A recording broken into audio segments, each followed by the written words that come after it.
Hello, report. It's another one today. If you're new to the show, my name is Redmond, and this is my father, Martin. And we talk about football, and there's our intro. Yes, that is. You're being deliberately cute right now. Okay, let's see how we can get this going today. We have a load of results. Yes. We have a load of previews, and well, we don't have as many previews as we sometimes have. Yes. And we also have the wrong date up because it should say the 30th on the moment. That'll be okay on the live stream. Not the live stream. What's the name of the other thing? The video. The recording.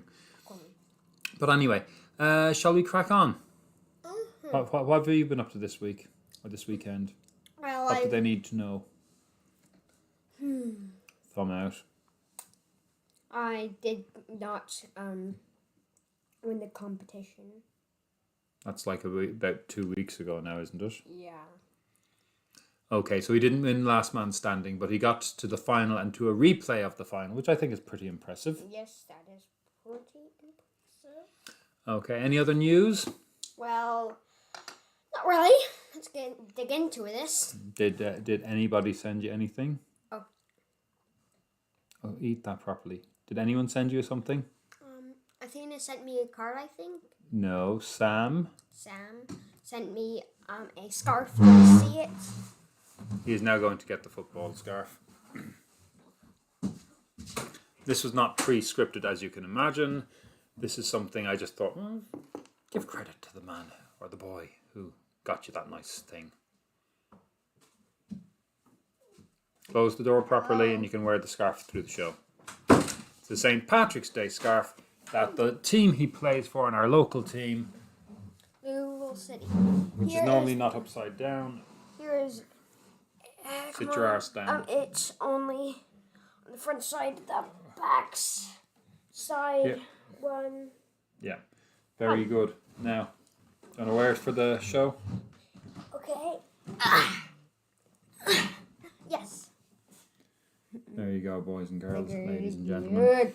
We also have to give a big shout out to a comment from last week we got from our friend Mamie, who said, hopefully the games will start allowing crowds soon. The games are fun to watch when the crowd is cheering and loud. Isn't that true? Yes. Do you prefer it with the crowd or without the crowd? With the crowd. Mm-hmm. And that is our shout out today. Oh, that's a thing now? Okay. Shout outs. Anyway, thank you, Mamie, and everybody who ever sends in comments. One day we might not read out every single one, but right now we are going to read every single one. What else? We need to start doing the actual thing that we do during the show, don't we? What, he says, as though you've never been here. Let's have a look at some of the results for the week just gone. So, going down, Chile beat Bolivia 2-1 on Saturday. What's also interesting is Bolivia did go on ahead and play Ecuador on, I think, was it Monday? It must have been Monday, I think. And they lost that one 2-1 as well. So 2 wins are very good for them. Hard luck, Bolivians. Two international games away from home in the space of, what was it, like 2 days? There was a day in between the two, and no joy. But Moreno scored the goal for Bolivia in that first game. I mentioned that because we were talking about Marcelo Moreno. He did not score in the other one. Nor did any of the other people we were talking about either, for that matter. But that's neither here nor there. Moving swiftly on. By both of us to Nigeria by a 0-0. Spain and Italy played out a 0-0 draw, which Redmond got correctly right. What neither of us guessed was that Italy would have yet another 2 players sent off in this game. So Italy have had 4 players sent off in 2 games so far in the Euros, which I think has to be some kind of a record. Yeah. Spain had a man sent off in the match as well. Italy now have drawn their 2 games. Spain have won their game against Slovenia and drawn this one. They played the Czech Republic. We'll talk about that later on in the actual show as we preview the European games. Melbourne Victory got a massive win, 6-0 against Perth Glory. That kind of pretty much concretes their place in the last 4 of the playoff places. Although it must also be said that their last game is up against the mighty Sydney FC. So we'll see what happens there. In the the Olympic qualifying games, the winners of the semi-finals go through, and the winners of the semi-finals are Honduras and Mexico's under-23s. This is basically, I think, 5 Olympics in 6 attempts, or 4 in, I think it's 5 in 6 attempts for Honduras. They finished 4th in the last Olympics. Mexico have been there quite a bit. They won the 2012 Olympics, and this is we'll talk about that also later on. Earlier on today, Mongolia lost to Japan at home in the World Cup Qualifiers. What is the score? I want you to... No, they can see, so they don't have to guess the score. 14-0. 14-0. One of the Liverpool players scored again, the first goal of the game, Minamino. I've got it wrong. I should have the thing in front of me to talk about it. Waterford managed to come back from a goal ahead to lose 2-1 to Sligo at the weekend as well. I guessed that correctly. Yeah, I'm delighted about that. Luxembourg earned and deserved a 1-0 win over Ireland in the place in 42nd. Will not be an extraordinarily sketchy win. Did not go to Portugal. Ronaldo's last-minute dink led to upset and anger from all Ronaldo fans and Portugal fans around the world. Some people say he went too far in how he threw the captain's armband off, but the game was over. I'd have been less than happy either. Footballers are giving all their passion to a thing. Can we allow them maybe to get upset when they are cheated somewhat? Anyway, that's neither here nor there. Great game. Funny thing about the game, expected goals, even though Portugal had 56% of the play, expected goals would have been Serbia with 1.76 compared to 1.62. They also had more shots, created more chances. Portugal got into a lead really early and then did not do much. They kind of sat on it and they lost it as a result. Yeah, that happens. Mm-hmm. Shall we go on and look at the previews? Sure. Okay, so we'll start with a look at the Olympic qualifying final in CONCACAF. This is one of those odd competitions that, teams that are qualified now, but we still have to have a final because we've had 2 semi-finals. So the US having messed up, and we have talked about this before, about them possibly bringing some players who would be of worth to Olympic qualifying, instead of playing friendlies against important friendlies against Jamaica and Northern Ireland, the US are out. Honduras have been very, very solid. They've won the qualifying tournament twice back in 2000 and 2008. They were 4th in the Olympics in 2016. So they've been doing pretty well all round. Mexico, of course, are 7 times Olympic qualifying winners, and they won the whole Olympics out in 2012 in London. So we've got 2 big teams here in terms of, realistically, under-23s in CONCACAF. Honduras have really shown their worth. And I think it's very, very egoistical of US fans to say that had they sent a couple of MLS players, they'd have surely won. It isn't about practically no stars, as I said before, have built a team and an identity that gets them to the Olympics. Shin A Vic. That said, we're playing against Mexico here. The game is in Mexico, in Zapone. I don't know if that's the right pronunciation, but that's my pronunciation at the moment. Till somebody please do correct me. Redmond, what do you think is going to be the score between Honduras and Mexico's under-23s in the Olympic qualifying final? 2-0 Mexico. 2-0 to Mexico. I agree. As always, he puts in his scores first, so there's quite a few today. I'd have said that. I had to go therefore for a 1-0 win. Sticking to the underagers and sticking to tournaments that qualify and stuff, we're going to have a look at the Euro under-21s, and we're actually going to go back to group, I think it's C, the group of Italy, Spain, Slovenia and the Czech Republic. Mentioned it a little bit in passing with the Spain-Italy game. This is the most competitive, the most open of all the groups. Any team can go through, and in theory, any team can go out. Currently, Spain are sitting on top on 4 points, followed by Italy and the Czech Republic, both on 2, having drawn their game between them and drawn against Slovenia and Spain the last day. Even Slovenia, who've a single point, if they beat Italy, or even Spain drawing with the Czech Republic. So a lot of things can happen right now. It's actually really exciting. The tournament is taking place in Slovenia, so they have a big impetus to get some kind of result out of the game with Italy. I mean, they would have done anyway because, they are at home, although I don't know if there's any crowds in it. Italy have had 4 players sent off in 2 games, so that's an interesting disciplinary issue that we might see later in the tournament if they go through, or perhaps even if they don't. Redmond, let's start with Italy against Slovenia under 21 level. What's the score going to be? 2-0 Italy. I'm going to go with 2-1 Italy. This is not a golden Italian side, but there are players like there's a couple of players in there who can do some business. I mean, they're going to be technically good. Mm-hmm. Slovenia, tiny country. They're going to have to bring their best game. Redmond, Spain against. So I'm going 2-1. Spain can do something, with a good game, and they get a 3-1 win. I'm more, what's the word I would use? Circumspect about the result. I think it's going to be very close because the Czech Republic want it. But I think it's going to end up 1-0 to Spain. And the Czechs out, Italians through based on my thinking. Based on Redmond's thinking, it's actually the same score.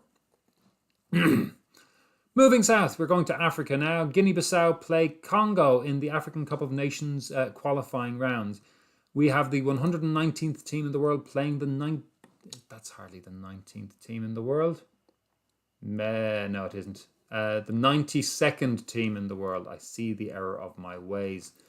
119th is Guinea-Bissau. 92nd is Congo. These numbers all will be shaken up shortly after all these results of matches. Basically, Guinea-Bissau are 3rd in the qualifying group, while Congo is 2nd. There's a 2-point gap between them, 6 and 8. This is the last game of the group. Senegal have already qualified for the finals from this. Eswatini are already out, even though... and it's even enough... Get that down. That's not nice. Get your feet down. It's even enough a battle for the 2nd qualifying place. It's a big tournament this year. It's going to 24. It's up to 24, so... top 2 teams go through. Simples, so to speak. The tournament's actually not taking place for a year. It's going to be on in January, February 2022. It should have been January, February this year. Congo's changed its name so many times. So since 1990-ish, when they became the Republic of Congo, they've been 3 times. But they've only been there in 92, in 2000, and then in 2015. They got to the quarterfinals though in 2015. They won it back in 1972 and are, I think, runners-up the following tournament. Guinea-Bissau, in contrast, which was formerly a part of Portugal up until really recently, the 70s or the 80s, they have only been to 2, but they were at the last 2 tournaments. Out of 6 games they've played, they've managed to draw 2 and lose the other 4. So, Redmond, Guinea-Bissau, Congo, what are you thinking? Guinea-Bissau has nothing against the big Congo with a 3-0 win for them. That's done now. Leave that alone. I'm inclined to agree for the most part, but I think it's going to be a much tighter game. And I think Guinea-Bissau will draw 1-1, which will put them out. It is a home game, though. That might be a difference. Feet down. I've said this before, and I'll say it again. Feet down. Thank you.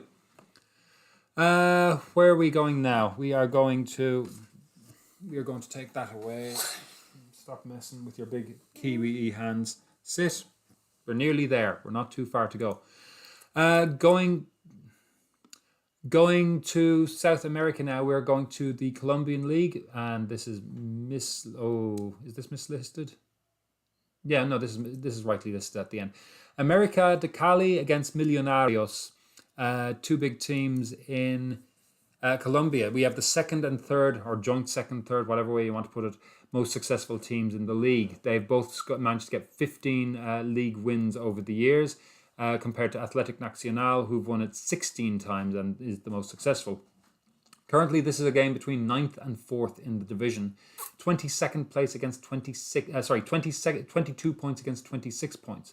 America de Cali are just right now in 9th outside of the championship playoff places, but they're still only 6 points from first, and 4 points from fourth. So Athletic Nacional are in first, by the way. It's either 14 or 15 games played for most teams. These two are both on 14. There are 19 teams in the division this year, playing each other just once before championship playoffs, which means that for these two teams, there's 4 games left, which with an only, a 6-point gap between first and 9th will make a big difference. That wasn't fun. The most recent title wins, by the way, for these teams, America de Cali have won the last 2 in 2019 and the 29 Clausura and the 2020 league. No, Redmond, do you want to go? Do we want to stop this? No. Why do we have to have this conversation every episode? I don't know. Palestine are in 102nd place in the world. We have second against 5th out of 5 teams in the group, 8 points playing 4, and we're pretty much Palestine are out. Saudi Arabia have a game in hand on Uzbekistan in first place, and Uzbekistan have only a single point. The top teams for this of each group goes through, plus another 4 teams. The top 4 runners up go through to the next round as well, which means that 4.5 teams, the I think third team in each group in the second round will go into a playoff against each other, and then the winner of that will go on to play somebody in the World Cup playoffs. So Qatar also going through, that they don't count against the 4.5. Palestine managed to beat Uzbekistan in the home fixture. They held Saudi Arabia in their home fixture as well to a 0-0 draw, but they lost their away games to Uzbekistan, Singapore and Yemen. So they're not there yet, but they're good in their home games. But this is an away game for them. So Redmond, what do you think is going to happen between Saudi Arabia and Palestine? I think Saudi Arabia can do a lot with a 2-0 win. They can do a lot. I don't know what the lot that they're going to do is, but 2-0 is what he gets. This is one of only 2 World Cup qualifiers on this week for Asia, as in today. It's going to be a lot closer. Palestine haven't lost their games by more than a goal. 2-1, I think, to Saudi Arabia in this game, as the Palestine learning curve continues. We have a game now between Qatar and Ireland. Speaking of Asia, this one's taking place in Budapest, even though it's the Qatari home fixture, supposedly. Qatar currently 58th in FIFA compared to Ireland, who are at 42. They managed to beat both Azerbaijan and Luxembourg in their games. As I've said before, Qatar are playing sort of as the 6th team in our group. That's where they've been drawn, so they play whoever's not playing that week. It's a pretty unique situation to have them in the group, and it's also a pretty unique situation in that there is an expectation that there may some Irish players tonight stage some form of a protest, maybe showing shirts before the game, complaining about the shocking treatment of migrant workers in Qatar in developing this World Cup. Now, as a friend of mine was saying, another friend of his said, "Oh yeah, I'm not going to watch the game at all. If England qualify for the final, I won't watch it." And my other friend said, "If we look at England's history, then you couldn't really watch any England game." And this is true. There is no world that is completely blameless and does not have any skeletons in its closet. Unfortunately, this is a country that has skeletons literally in its stadiums. Well, not literally. I'm hoping that they're being buried and they're being treated properly elsewhere. But we do need to mention that Qatar have a bad human rights record, specifically with relation to this World Cup. Whether you watch it or not, whether you support it or not, in whatever way, that's up to you, and you have to make a choice that you can live with. But Qatar against Ireland, Redmond, What do you think the score is going to be? 1-1. Which is annoyingly the score I thought it would be. So I have to go for a 2-2 draw just to keep the draw thing going. I think Ireland can score. I don't know, can we win? It just seems to be a mental block at the moment. The last game of the week is our women's game of the week. It is part of the Champions League, so we're going to do a full Champions League preview. You ready for a full preview? Redmond? Yeah. There. Niha. So floating ahead of Redmond. So, I'm not floating. So we have, you can see up there on the screen right now, the games that were this past, whatever it was, the previous week. So we we had a couple of people looking in. You're always welcome to comment. We'll always welcome it. We have a few games. We'll have a look down through them in reverse order, starting from Thursday's game, Rosengard against Bayern Munich. Yes is not actually in any way helpful. Who do you think is going to win Rosengard against Bayern Munich, Redmond? Well, Bayern Munich 1, Rosengard sadly 0.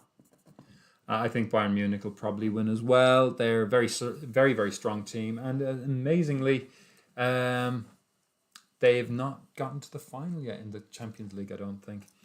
Olympique Lyonnais, a goal up already against Paris Saint-Germain, and they hosted, presumably at the Groupama. Who do you think is going to win this one, Redmond? I think Olympique Lyonnais can get a 2-0 win off it. I think Lyonnais will get their way through, maybe a win. I think probably a win. They're not as worried about the league, I presume, at this point, because Paris Saint-Germain are doing quite well now. Manchester City against Barcelona. This was the big shock last time around because everybody who speaks English was saying, oh yes, the English team of Manchester City are going to win this by quite a degree. And they got hammered 3-0. However, it's a home game. What do you think, Redmond, Man City or Barcelona? Man City cannot quite get back into it. It's a 1-1 draw, 4-1 on aggregate, 1-1. It's just a 1-1 draw. Okay, I think Man City are going to win by a narrow margin, not enough to go through.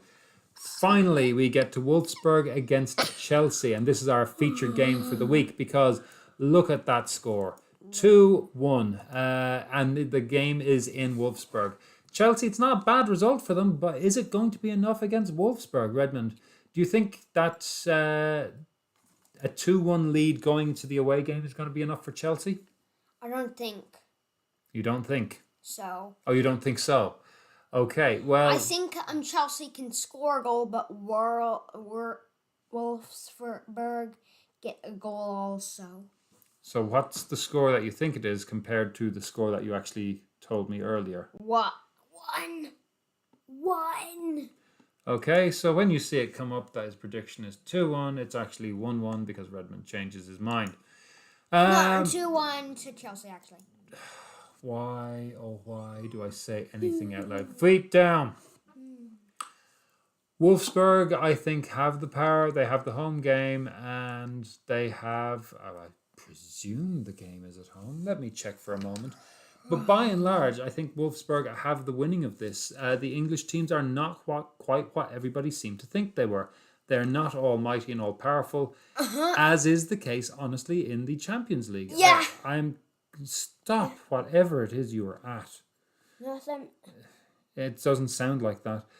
My inclination is to think if this is in Germany, that Wolfsburg will win this 2-0. Let me check, and very, very slowly, FootMob is bringing it up.